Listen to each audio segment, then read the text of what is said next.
खरंच आता सैराटचा दुसरा भाग येतोय का? 4 कोटींच्या बजेटमध्ये 110 कोटींची कमाई करणाऱ्या सैराट या सिनेमाने मराठी सिनेसृष्टीत सर्वात जास्त कमाई करत मराठी सिनेमाला एक वेगळ्याच उंचीवर नेऊन ठेवलं। सैराट प्रदर्शित झाल्यापासूनच सैराट सिनेमाचे चाहते उत्सुकतेने वाट पाहत आहेत की सैराट या सिनेमाचा दुसरा भाग येणार आहे का, आणि येणार असेल तर तो कधी।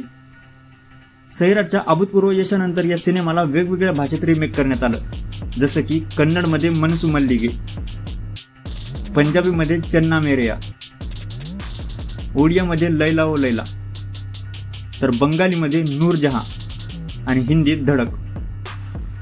अशा प्रकारे मराठी सोडून इतर 5 भाषेत हा सिनेमा बनवला गेला।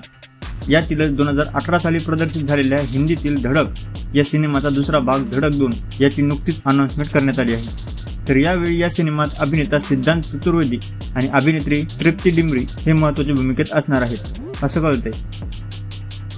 त्याचबरोबर सध्या असंही बोललं जातंय की धडक जसा सैराटचा रिमेक होता तसाच धडक 2 हा 2018 मध्ये प्रदर्शित झालेल्या परियेरुम पेरुमल या तामिळ भाषेतील सिनेमाचा रिमेक असणार आहे। असो, तर सध्या धडक 2 मुळे कुठेतरी थोड्या प्रमाणात सैराट 2च्याही चर्चा व्हायला लागल्यात। तर मग खरंच सैराटचा दुसरा भागही येणार आहे का?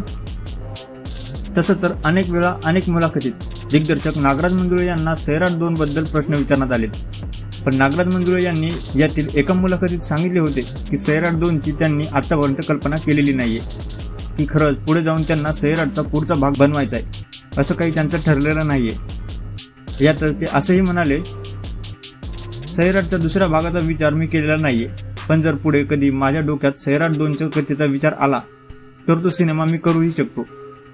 म्हणजे त्यांनी सैराट 2 हा सिनेमा बनवला जाणारच नाहीये असंही म्हटलं नाहीये। यावरून अशीही आशा आहे की दिग्दर्शक नागराज मंजुळे हे येणाऱ्या काळात सैराटचा दुसरा भाग बनवू शकतात।